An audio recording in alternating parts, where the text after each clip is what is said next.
Bilangan 19 ayat 1 sampai 22. Demikian firman Tuhan.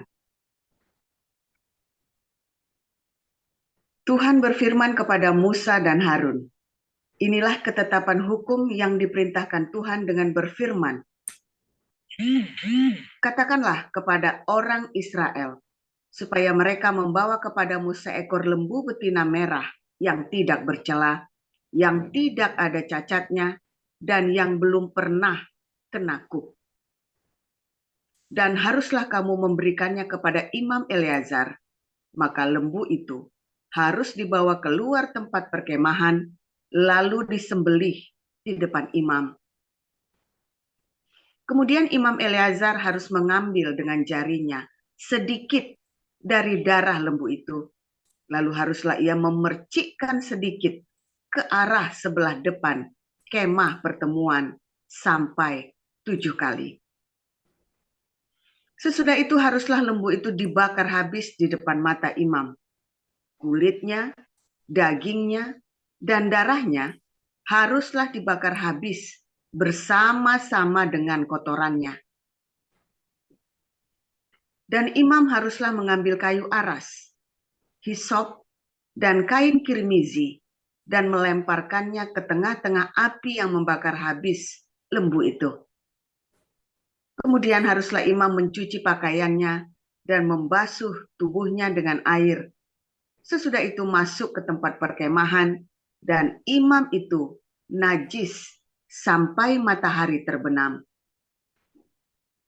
Orang yang membakar habis lembu itu haruslah mencuci pakaiannya dengan air dan membasuh tubuhnya dengan air, dan ia najis sampai matahari terbenam. Maka seorang yang tahir haruslah mengumpulkan abu lembu itu dan menaruhnya pada suatu tempat yang tahir di luar tempat perkemahan, supaya semuanya itu tinggal tersimpan bagi umat Israel untuk membuat air pentahiran. Itulah penghapus dosa. Dan orang yang mengumpulkan abu lembu itu haruslah mencuci pakaiannya, dan ia najis sampai matahari terbenam.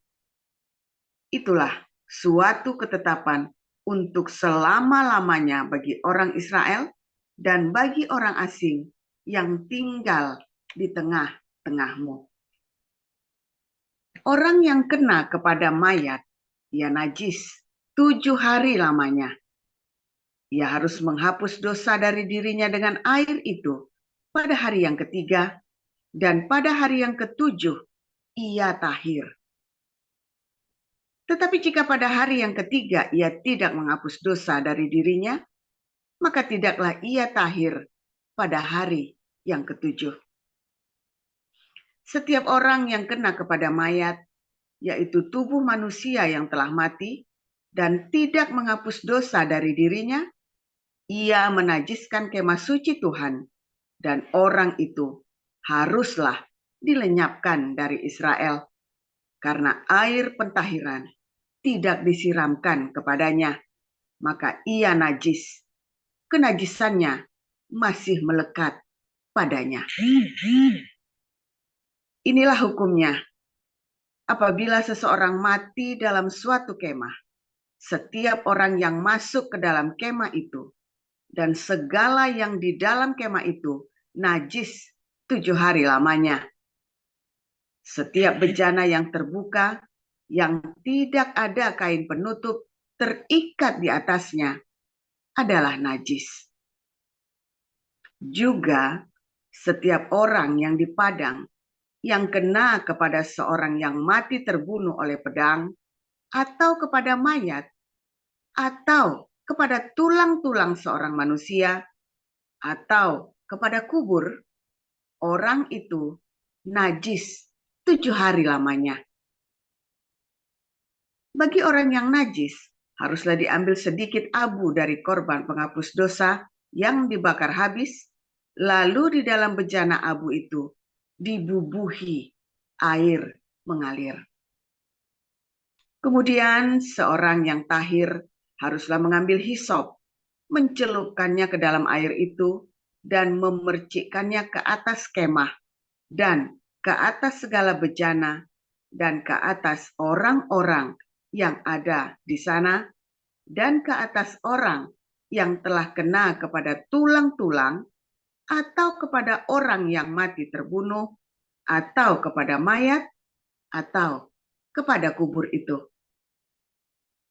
Orang yang tahir itu haruslah memercik kepada orang yang najis itu pada hari yang ketiga, dan pada hari yang ketujuh, dan pada hari yang ketujuh itu haruslah ia menghapus dosa orang itu, dan orang itu, ulang, dan orang yang najis itu haruslah mencuci pakaiannya dan membasuh badannya dengan air, lalu ia tahir pada waktu matahari terbenam.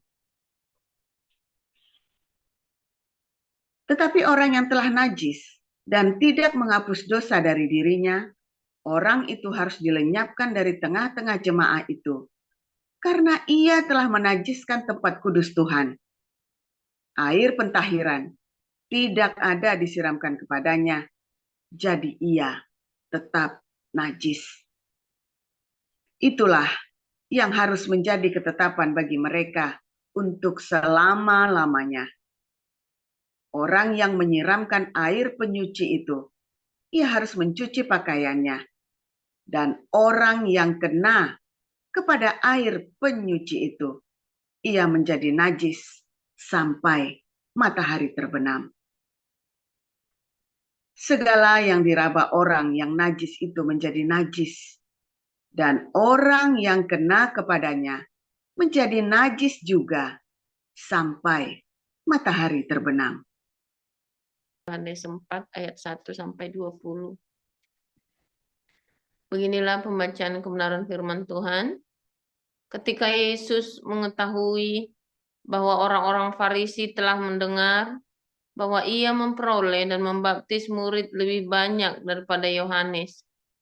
Meskipun Yesus sendiri tidak membaptis, melainkan murid-muridnya, ia pun meninggalkan Yudea dan kembali lagi ke Galilea. Ia harus melintasi daerah Samaria. Maka sampailah ia ke sebuah kota di Samaria yang bernama Syikar, dekat tanah yang diberikan Yakub dahulu pada anaknya Yusuf. Di situ terdapat sumur Yakub. Yesus sangat letih oleh perjalanan. Karena itu ia duduk di pinggir sumur itu. Hari kira-kira pukul 12. Maka datanglah seorang perempuan Samaria hendak menimba air. Kata Yesus kepadanya, "Berilah aku minum." Sebab murid-muridnya telah pergi ke kota membeli makanan. Maka kata perempuan Samaria itu kepadanya, "Masakan engkau, seorang Yahudi, minta minum kepadaku, seorang Samaria?" Sebab orang Yahudi tidak bergaul dengan orang Samaria. Jawab Yesus kepadanya, "Jikalau engkau tahu tentang karunia Allah, dan siapakah dia yang berkata kepadamu, 'Berilah aku minum,' niscaya engkau telah meminta kepadanya dan ia telah memberikan kepadamu air hidup." Kata perempuan itu kepadanya, "Tuhan, engkau tidak punya timba dan sumur ini amat dalam. Dari manakah engkau memperoleh air hidup itu? Adakah engkau lebih besar daripada bapa kami Yakub, yang memberikan sumur ini kepada kami dan yang telah minum sendiri dari dalamnya, ia serta anak-anaknya dan ternaknya?" Jawab Yesus kepadanya, "Barang siapa minum air ini, ia akan haus lagi. Tetapi barang siapa minum air yang akan kuberikan kepadanya, ia tidak akan haus untuk selama-lamanya. Sebaliknya air yang akan kuberikan kepadanya akan menjadi mata air di dalam dirinya yang terus-menerus memancar sampai kepada hidup yang kekal." Kata perempuan itu kepadanya, "Tuhan, berikanlah aku air itu, supaya aku tidak haus dan tidak usah datang lagi ke sini untuk menimba air." Kata Yesus kepadanya, "Pergilah, panggillah suamimu dan datang ke sini." Kata perempuan itu, "Aku tidak mempunyai suami." Kata Yesus kepadanya, "Tepat katamu bahwa engkau tidak mempunyai suami, sebab engkau sudah mempunyai 5 suami, dan yang ada sekarang padamu bukanlah suamimu." Dalam hal ini engkau berkata benar.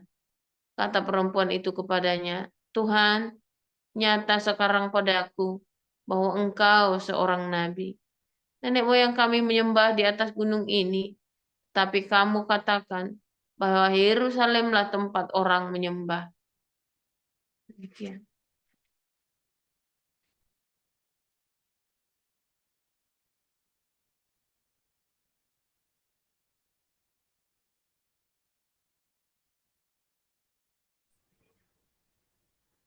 Ibu sampai ayat 26.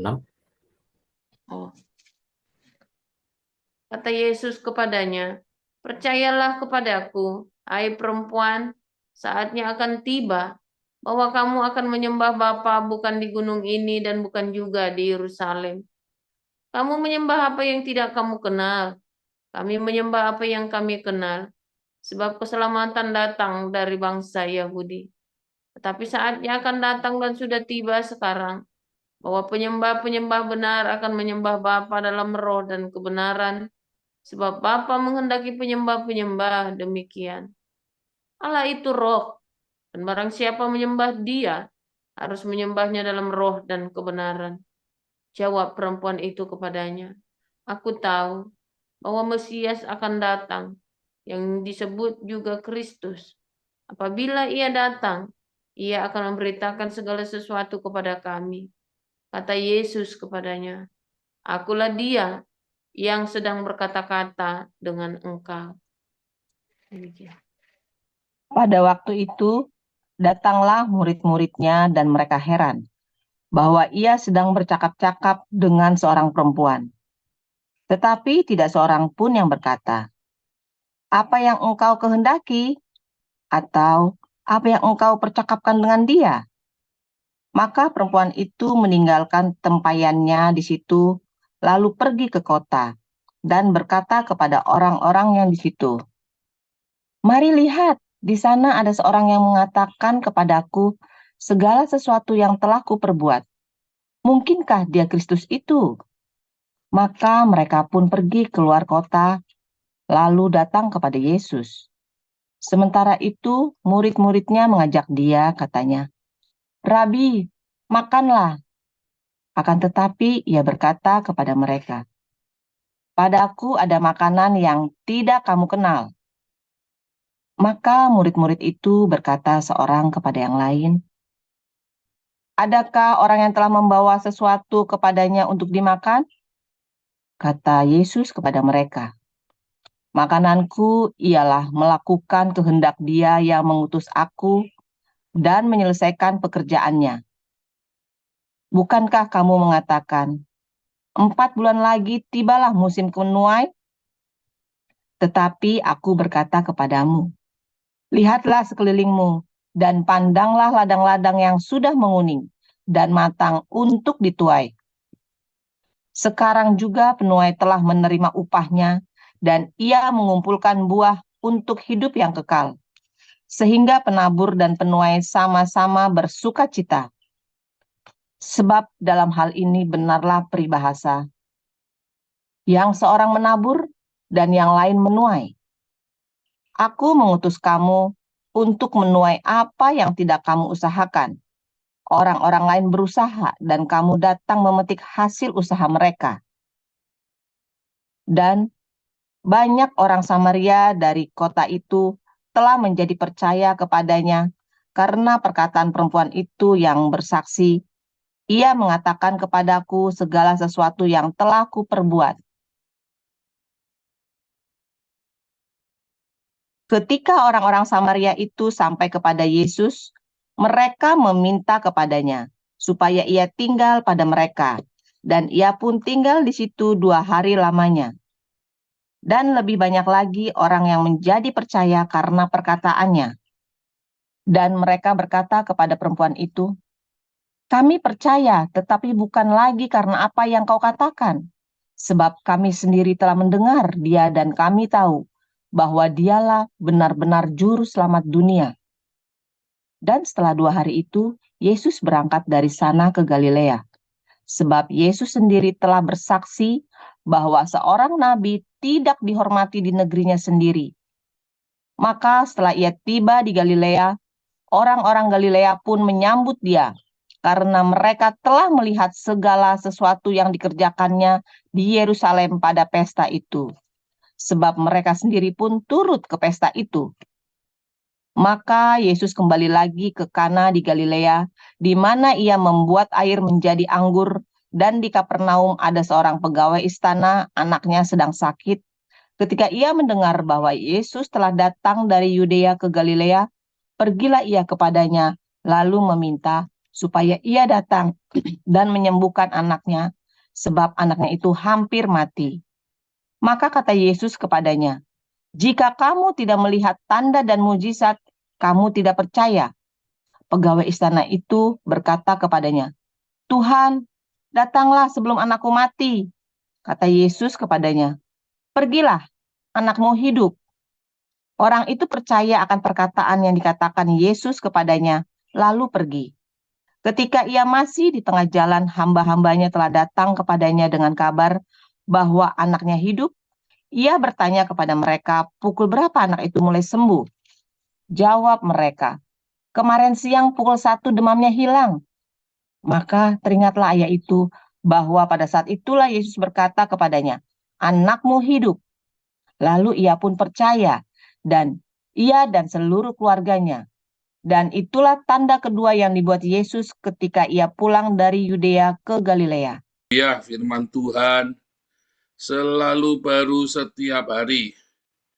Ketika kita menanti-nantikan Tuhan dengan penuh pengharapan, hati yang tulus, murni ya, dan dengan penuh cinta.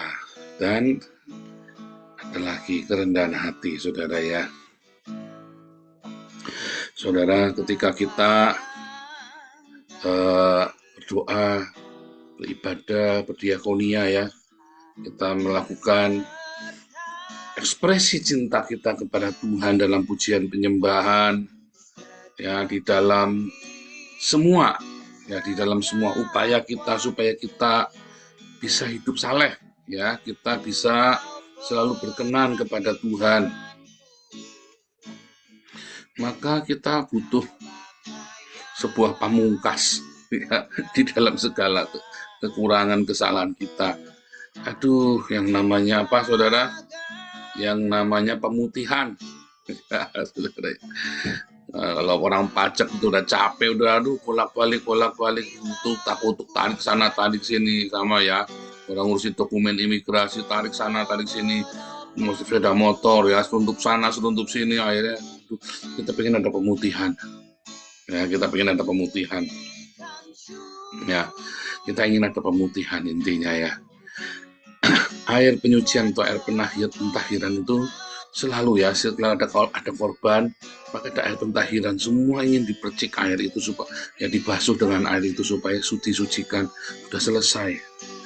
Lega rasanya ya, kalau zamannya ritual-ritual, Anda yang pergi ke Sungai Gangga, yang Hindu, yang Islam, waduh rasanya kalau sudah minum air zam-zam apa segala macam, apapun ya, Anda punya perasaan seperti itu kan, perasaan ditahirkan, perasaan sudah selesai ya, perasaan pun sudah disucikan, termasuk yang pembaptisan yang dibaptis bolak-balik itu yang sampai dibaptis 7 kali itu, siapa tuh yang dibaptis 7 kali? Ada saking sudah capek hidupnya ya, nggak suci-suci, zina bolak-balik, korup bolak-balik, ngamuk bolak-balik, masuk penjara bolak-balik, atau ngobat ya, kecanduan segala macam, sebenarnya ada pentahiran, udah biar diriset, udah diriset tadi dosa lagi, karena Anda menghadapkan ritual, Anda mengharapkan sebuah ritual ya, sehingga kan sudah diriset bikin lagi nanti ngarep ritual lagi, nanti kan ada lagi ya, kan begitu kan kepengenannya kan, kita nggak, ayo jujur.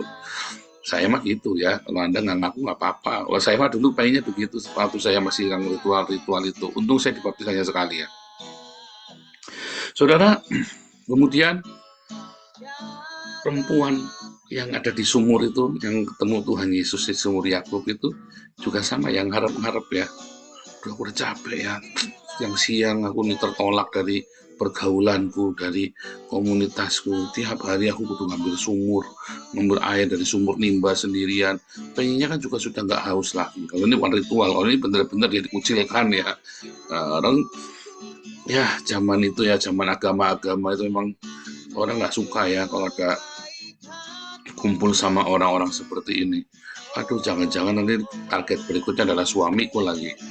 Repot ini. Ya pokoknya repot ini ya sebenarnya begini-begini. Waduh, gimana? Nah, Yesus datang ya. Kamu nanti tidak akan haus lagi apabila menerima air yang dariku. Maksudnya itu adalah Roh Kudus ya. Air itu kan cita Roh Kudus. Pentahiran itu, air yang pentahiran itu cita Roh Kudus ya. Air pentahiran itu cita Roh Kudus. Ingat, Roh Kudus itu adalah rema yang kamu miliki, saudara. Jadi setiap kali kamu punya rema dalam hidupmu, kamu tuh sudah diriset hidupnya. Ya, ingat kelas pemuritan, kelas evangelis, ya. Kelas pemuritan selalu saya katakan apa, saudara? Rema. Itulah Roh Kudus. Yohanes 6 ayat 63. Remaku adalah roh dan kehidupan. Itulah air hidup, saudara. Jadi setiap kali kamu mendengar firman Tuhan, lalu punya rema, itu kamu sebenarnya sedang diriset hidupnya. Ada sesuatu yang baru kan? Setiap Anda punya rema. Tapi kalau Anda nggak punya rema, ya Anda, waduh. Ya, saya bilang, gawat kalau Anda sampai berbulan-bulan, apalagi bertahun-tahun nggak punya rema, saudara. Saya nggak kebayang tuh ya. Tapi kalau Anda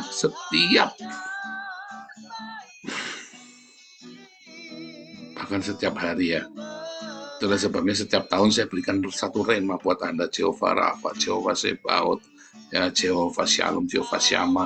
Itulah saya berharap itu menjadi rema. Setidaknya setahun sekali kamu harus punya rema.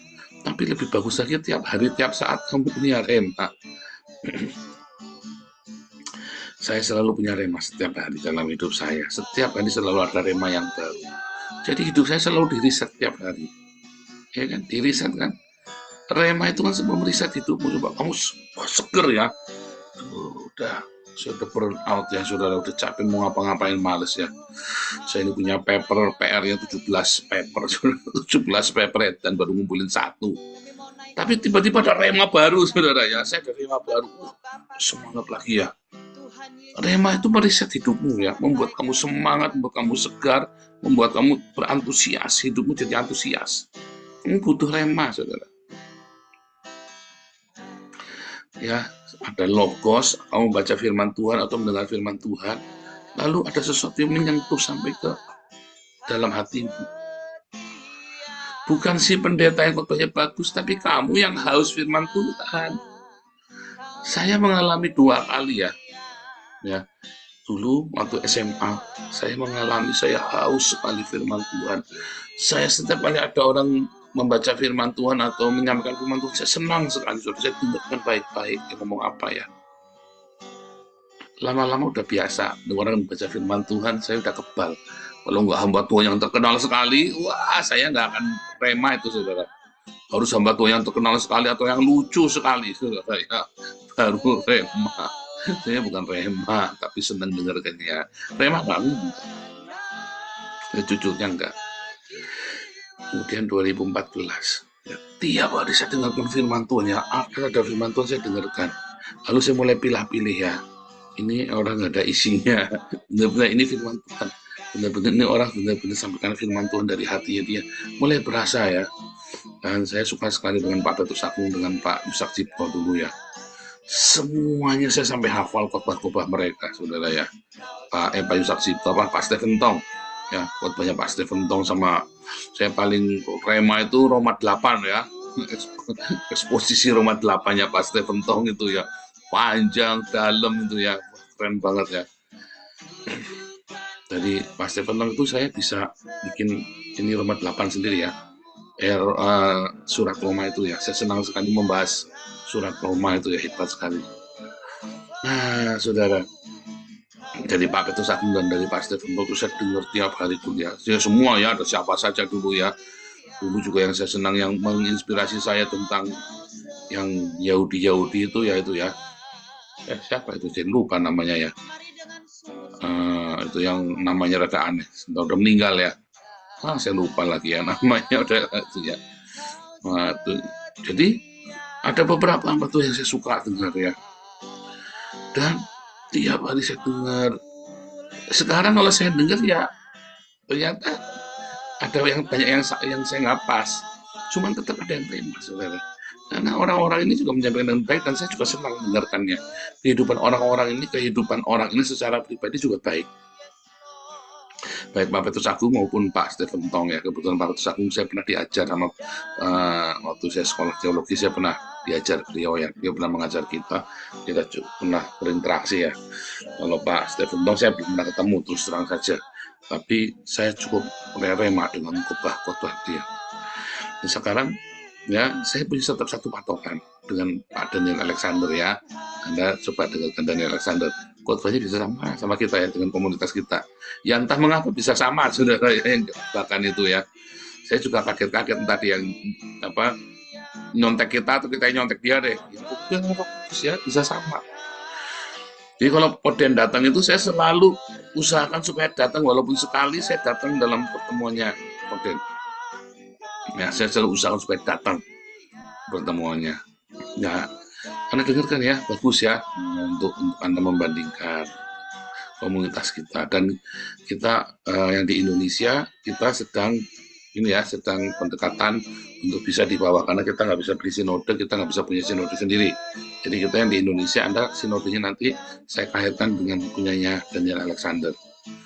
Ya, tapi kita belum matangkan semuanya, nanti siapa saja, karena beberapa orang kita sudah rubah beberapa kali ya, orang-orang nanti kita habiskan menjadi pastor ya.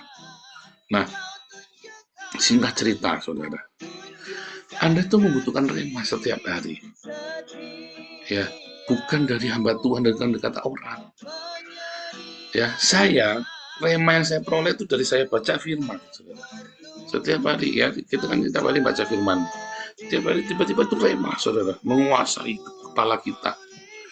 Ya, rema itu adalah sebuah firman, sebuah kebenaran yang menguasai kognitifmu, ya. Lalu afektifmu, hatimu, pikiran kamu tiba-tiba setuju, sepakat. Terus hatimu, ya, pikiranmu masuk dalam pikiranmu. Kamu paham, kamu mengerti, understand, ya, paham, mengerti. Lalu kamu sepakat di hati kamu dengan senang hati melakukannya. Dan kalau itu terjadi, ya, periodik, atau bahkan setiap hari, atau bahkan setiap saat, ya, maka kamu sedang ada di dalam kepenuhan Roh Kudus. Itulah air kehidupan yang terus menyegarkan hidupmu, saudara. Sehingga kamu segar. Kenapa kamu capek hidupnya? Karena kamu nggak punya rema. Kenapa saya selalu bergairah hidupnya?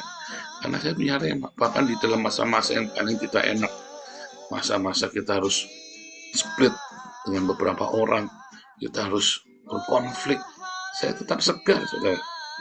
Anda bayangin saya difitnah bolak-balik, dicaci makinya kayak apa, tapi saya bisa tetap senang, segar, antusias. Mengapa? Karena saya punya rema setiap hari dalam hidup saya, dan itulah yang menyucikan hidup kita. Orang-orang yang dipenuhi dengan Roh Kudus, orang-orang yang melimpah dengan Roh Kudus, dalam konflik apapun dia akan selalu jadi pemenang. Responnya akan selalu tepat dan benar. Kalau dia penuh dengan rema, responnya selalu tepat dan benar. Mengapa dia jadi salah? Karena dia nggak punya rema. Dia pakai teori, dan teorinya salah semua. Ya, Joseph Paulus yang ini sesat. Ya, sesat gundulmu, bayang. Orang ini kalau diajak debat yang ngatain saya sesat, nggak akan menang debat lawan saya. Orang yang ngatain saya sesat, ada nggak berani ngomong di depan mata saya? Nggak berani. Muri Wali pernah ngatain saya sesat, saya ajak ngomong, saudara. Nah, dia nggak bisa jawab semua yang saya pertanyakan ke dia, dan tidak bisa membuktikan di mana sesatnya saya. Sebab semua tuduhannya saya patahkan dengan ayat-ayat dalam firman Tuhan. Akhirnya mumet ya. Bahkan sampai kemarin pun saya berkata Allah adalah cinta, sang cinta itulah Allah. Dia nggak bisa bantah. Nah, ini kita mau debat tentang itu ya. Sebentar, debatnya kok kena ini ya, kena running out.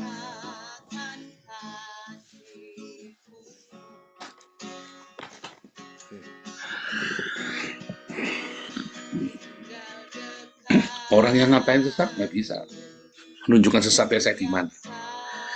Ya, hanya bisa caci maki ruwet. Akhirnya dia sendiri yang ruwet. Nggak bisa.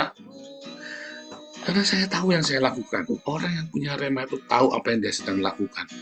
Orang yang punya rema itu hidup itu dia melangkah dengan pasti. Tak. Nggak ragu. Anda pernah merasakan hidupmu pasti nggak, saudara? Waduh. Banyak orang hidupnya nggak pasti. Limbo.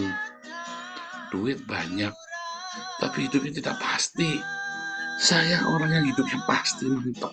Saya tahu kemana tujuan saya tahu apa yang saya lakukan, saya tahu apa yang saya katakan, saya tahu apa yang saya perbuat. Karena ada rema dari Tuhan Yesus. Tanpa rema itu nggak bisa, saudara. Kalau kamu bertahun-tahun tidak punya rema, hati-hati, bahaya, hidup bisa bunuh diri kamu nanti, saudara. Tiba-tiba bunuh diri nanti.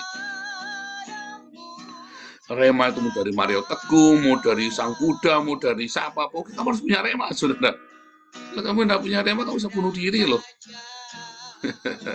Tetapi rema yang dari Tuhan Yesus itu ya akan mendatangkan iman yang benar dan yang akan membuat terobosan-terobosan dalam hidupmu. Makanya kita sering ya, dari apa yang saya lakukan dan komunitas kita mantap, saudara. Jatuh bangun tapi kita mantap. Karena ada rema dalam hidup saya dan beberapa orang yang tercetak yang bergabung dengan kita. Begitu dia hilang remanya, goyang. Ngacung sana nabrak sini. Nabrak. Ya. Makanya saya berharap para pengurus, para penatua, milikilah rema dalam hidupmu. Remanya Tuhan Yesus, jangan remanya Bunda Semoringin, Mario Teguh, jangan ya. Anda harus punya remanya Tuhan Yesus. Berarti mana dari pembacaan Alkitab. Dari pembacaan Alkitab sendiri, pribadi. Makanya saya ajari bagaimana cara membaca Alkitab di dalam kelas evangelis. Ikut ya, bukan cuma pemuritan saja, tapi ikutlah kelas evangelis. Secara berkala kita selalu ulang lagi ya kelas pemuritan ya. Jadi untuk yang baru dibaptis selalu ada kelas pemuritan. Anda yang mau ikut boleh. Ya, yang dari sudah kelas manapun boleh. Terus ikutin terus ya. Karena akan selalu ada yang baru. Lalu kemudian ya, dari bacaan firman yang kita dengar, ada cinta di dalam situ, ada belas kasih, ada kemurahan, ada diakonia, ada pengampunan. Akhirnya logos dan cinta ini jadilah rema. Ya, tiba-tiba Anda nggak tahu kapan, tapi tiba-tiba jadi rema, kling begitu, saudara ya. Kita tidak tahu kapan. Sama seperti pembuahan sel, kita nggak tahu ovum sama sperma, kita nggak tahu kapan terjadinya, tiba-tiba udah jadi janin, ya kan? Kita nggak tahu kapan persisnya, detik keberapa, menit keberapa, hari kapan, kita nggak ngerti. Oke, itu tiba-tiba jalan. Selama ada pertemuan sel telur dengan sperma akan terjadi janin. Sama seperti dengan logos yang ketemu dengan cinta. Tiba-tiba jadi rema. Ya, nah, itu Anda perlu. Ya. Setiap hari Anda memerlukan rema itu. Dalam hari-harinya saya pun sama. Ya, saya selalu nunggu Tuhan, baca firman Tuhan, saya nunggu sebentar. Diam aja, diam ya. Dan setiap kali ada masalah, jangan langsung bereaksi. Diam dulu. Jangan mengambil keputusan apa-apa. Jangan pernah mengambil keputusan apa-apa di dalam satu konflik ketika Anda sedang panas. Ketika baru terjadi, breng, jangan pernah ngambil keputusan, diem dulu. Banyak kesalahan yang Anda lakukan di dalam komunitas, di dalam pekerjaan, dalam keluarga. Cerai langsung. Malam itu cerai. Goblok, saudara. Diem dulu. Apalagi kalau itu masalahnya rumah tangga, kamu tunggu kalau perlu kamu tunggu setahun sebelum kamu memutuskan untuk cerai. Hari ini kamu muntap, ya, kamu tunggu setahun. Dan biasanya kalau kamu berjalan bersama Tuhan, biasanya nggak jadi cerai. Kamu akan minta respon yang benar dari sorga. Kalau itu masalah pekerjaan, kalau perlu kamu tunggu 3-6 bulan. Kalau itu masalahnya komunitas, kamu tunggu, jangan cuma seminggu, 2 minggu, jangan sebulan, 2 bulan. Kamu sama 3-6 bulan. Jangan langsung saya keluar. Jangan, saudara. Tunggu, biar tenang dulu, biar rema itu memproses hidupmu. Diam. Sebab kalau kamu ikutin kemauanmu, semua rusak semua. Akhirnya kamu tidak jadi apa-apa. Kamu tidak akan mendapatkan hal yang baik dari keputusanmu yang terburu-buru. Baik dalam pekerjaan, dalam komunitas, dalam rumah tangga, kamu tunggu. Biar rema menguasai hidupmu. Biar firman Tuhan itu utamakan kasih, katanya kan. Kamu diam dulu, kamu sudah tahu firman Tuhan. Udah tiap hari dengar firman Tuhan. Bertahun-tahun dengar firman Tuhan. Ya sudah, biarkan kamu diam dulu supaya kasih itu meresap di dalam firman itu, lalu jadi rema. Lalu kamu putuskan. Biasanya tepat. Tapi kalau langsung jebret, wah ya kubar, saudara. Dan Anda cuma ada penyesalan. Aduh, tengok ke belakang. Ya, tengok ke sana. Orang-orang yang ninggalin kita, ini cuma nyesal-nyesal toh. Akhirnya cuma misu-misu, ya kan, nggak bisa apa-apa akhirnya. Ya, suatu ketika nanti mereka cuma tinggal penyesalan saja. Ya, fitnah-fitnah, ngamuk-ngamuk. Ya sama ya, seperti Anda suami istri, cerai, akhirnya cuma fitnah-fitnah, ngamuk-ngamuk, tinggal penyesalan. Tenang dulu, saudara, jangan diputusin apa-apa. Ya, bahkan kalau surat cerai itu sudah di mejamu, ditandatangani, jangan mau tanda tangan dulu. 3-6 bulan, kamu tenang dulu. Minta dari Tuhan, apalagi kalau kamu tahu itu bukan dari sorga. Perceraian kan bukan dari sorga. Jangan. Itu ya, saudara ya. Ingat-ingat yang saya ngomong. Anda butuh air kehidupan itu untuk meriset semuanya, tenang, segar. Yang menyegarkan jiwamu, air sungai kehidupan, rema. Makanya minta rema itu dari sorga. Tenang. Dalam semua keputusan, jangan gimi-gimi keluar, kerja keluar. Ya, jangan gimi-gimi cerai, jangan buru-buru kamu keluar dari komunitas, jangan buru-buru kamu mengatakan, udah selesai. Jangan. Tunggu waktu Tuhan. Nunggu, ya. Menunggu Tuhan ya, menanti-nantikan Tuhan itu ya, itu keren. Menanti-nantikan itu Tuhan itu keren dan hati. Ya, wah ini prinsip, bukan, kamu sombong. Wah ini prinsip Pak, suami istri, oh enggak, kamu sombong. Dan kamu tidak akan menemukan Tuhan. Kamu tidak akan menemukan Tuhan, dan kamu tidak dapat apa-apa dari situ. Tapi setiap proses kamu menunggu Tuhan dengan kerendahan hati, nunggu rema Tuhan. Bicara jelas, terus bicara, ya kan, rema itu kan nanti kan audible suaranya nanti. Ketika kamu punya rema dalam pergumulan, tiba-tiba jadi audible rema itu. Masa Anda belum pernah ngerasain? Ayo, harusnya Anda ngerasain. Bisa audible rema itu ya. Dalam konflik, dalam tekanan, kalau kamu nunggu sungguh-sungguh, itu bisa audible rema itu. Saya mah setiap kali ya. Itu namanya suara Tuhan. Ya, nanti di pemuritan juga diajarin lagi ya. Dia harus belajar mendengarkan rema atau suara Tuhan itu. Anda harus nikmati prosesnya. Semua proses yang menggencet dagingmu, ya, itu adalah kesempatan kamu untuk semakin dekat sama Tuhan. Sebab kalau tidak ada proses yang menekan, ya kamu nggak punya kesempatan buat melekat sama Tuhan. Buat, iya Tuhan, aku tetap mengasihi-Mu Tuhan, aku tetap mengasihi orang ini. Kalau nggak ada tekanan, kalau nggak ada konflik, mah gampang. Wah, aku mengasihi Tuhan, gundulmu yang bohong kamu. Taunya kamu mengasihi Tuhan dalam tekanan, dalam konflik. Suami istri, ya, di tempat pekerjaan, di komunitas. Kamu taunya dari mana? Ya, taunya ketika kita ada konflik. Kamu bisa nggak tetap penuh dengan cinta, cool, tenang. Kalau kamu tidak bisa, maka kecillah kekuatan, kata Amsal. Ya kan? Dalam tekanan kamu nyerah, kecil kekuatan. Tapi selama ini kamu dengar firman Tuhan bohong, nggak ada yang jadi rema, cuman teori doang. Ayo, belajar miliki rema setiap saat dalam hidupmu. Air yang mentahirkanmu, air yang menyegarkan jiwamu. Bukan setahun sekali, bukan sebulan sekali, tapi tiap hari, saudara. Punya rema. Anda kan tiap hari ketemu pagi. Ya, baca firman Tuhan, bukan dengar dari pembawa firman Tuhannya, tapi firman Tuhan dibacakan itu. Ayat demi ayat. Panjang lagi, 2 pasal kan. Setiap hari perjanjian lama satu pasal, perjanjian baru 1 pasal. Ya kan? Tiap hari kamu dengar firman loh. Biarkan logos itu jadi rema. Dalam konflik itu kamu ada pengampunan. Dalam konflik itu ada apa, saudara? Ada pengampunan, ada hati yang ikhlas, hati yang rela.